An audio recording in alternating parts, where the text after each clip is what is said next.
Graduation complete করে সেই যে চাকরির উদ্দেশ্যে পুনে গেলাম, তারপর থেকে প্রায় 5 বছর কেটে গেল। আমার প্রিয় বন্ধু অমলের সঙ্গে দেখা হয়নি। তাই আজ হঠাৎ অমলের সঙ্গে দেখা করার জন্য তার গ্রামের উদ্দেশ্যে রওনা দিলাম। গ্রামের নাম রায়গড়। পুনে স্টেশন থেকে কয়েকটা ট্রেন মিস করায় রায়গড় পৌঁছতে প্রায় রাত 12টা বেজে গিয়েছে। ট্রেন থেকে নেমে দেখি স্টেশন চত্বর পুরো ফাঁকা। এদিকে আবার আমার ফোনের চার্জও শেষ। তাই কোনো দিশা না পেয়ে হাঁটতে শুরু করলাম।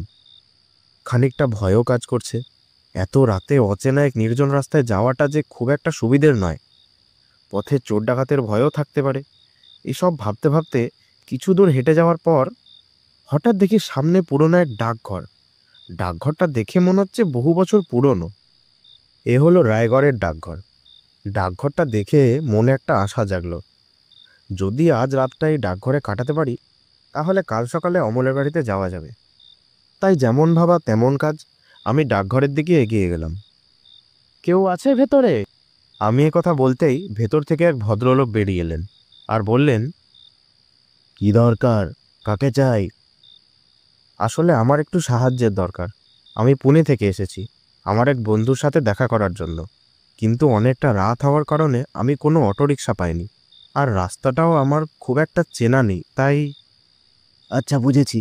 আজ রাতটা এখানেই কাটাবেন বলে এসেছেন তো? আসুন, ভেতরে আসুন। লোকটার কথা শুনে আমি কিছুটা বিস্মিত হলাম। আমি কিছু না বলতেই তিনি আমাকে থাকতে দিলেন। তাই বেশি কিছু না ভেবে আমি ডাকঘরের ভেতরে যাই। ভেতরে গিয়ে দেখি ঘরের এক কোণে একটা চৌকি রয়েছে, আর তার খানিকটা দূরে একটা টেবিল। ঘরের অবস্থা খুব একটা ভালো নয়, কিন্তু আজ রাতটা কাটানোর জন্য এই যথেষ্ট। আমি লোকটাকে কিছু বলবো তার আগেই লোকটা আমায় বলে, এখানকার অফিসার ছুটিতে কিছুদিনের জন্য দেশের বাড়ি গিয়েছেন, তাই আজ রাতটা আপনাকে এখানে থাকতে দিলাম। আজ্ঞে, আপনাকে অসংখ্য ধন্যবাদ। এরপর লোকটি চলে যায়, আর আমিও গিয়ে চৌকিতে বসি। এদিকে বাইরে হালকা ঝড়ো হাওয়া শুরু হয়, তাই আমি জানালা বন্ধ করে শুয়ে পড়ি।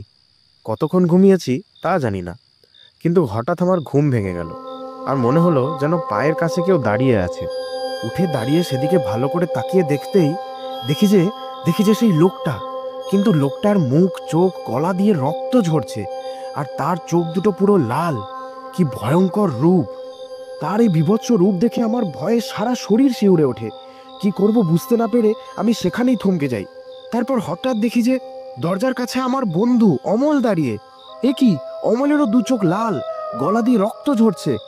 এ কি করে সম্ভব? এই অমল হতে পারে না।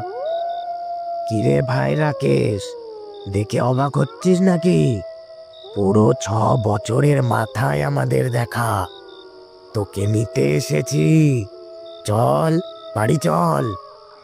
এ কথা বলে অমল আমার দিকে এগিয়ে আসে, তাই আমি ভয়ে কোনো রকমে দরজা খুলে সেখান থেকে ঊর্ধ্বশ্বাসে ছুটতে শুরু করি। এদিকে আকাশ ভেঙে মুষলধারে বজ্রপাত সহ বৃষ্টি শুরু হয়, আর আমি নিজের প্রাণ বাঁচানোর জন্য তীব্র বেগে শুধু ছুটেই চলেছি। হঠাৎ মনে হচ্ছে যেন আমায় কেউ ডাকছে। এই যে বাবু, শুনছেন? উঠুন উঠুন, সকাল হয়ে গেল যে। হঠাৎ আমার ঘুম ভেঙে যায়, আর আমি উঠে বসি। এবার যে আপনাকে ঘর ছাড়তে হবে মশাই। ডাকঘরের অফিসার ফোন করেছিলেন, তিনি আজই ফিরছেন, তাই আপনি এবার ঘরটা ফাঁকা করুন। লোকটার দিকে আমি তাকিয়ে থাকি, আর লোকটার সেই বীভৎস রূপটা আমার মনে পড়ে যায়। আর তখন এও বুঝতে বাকি থাকে না যে এতক্ষণ ধরে আমার সাথে যা কিছু ঘটল সবটাই একটা স্বপ্ন ছিল। ভিডিওটা যদি আপনাদের ভালো লেগে থাকে তাহলে অবশ্যই লাইক করুন। আর এরকম মজাদার ভিডিও দেখার জন্য আমাদের চ্যানেলটি অবশ্যই সাবস্ক্রাইব করুন।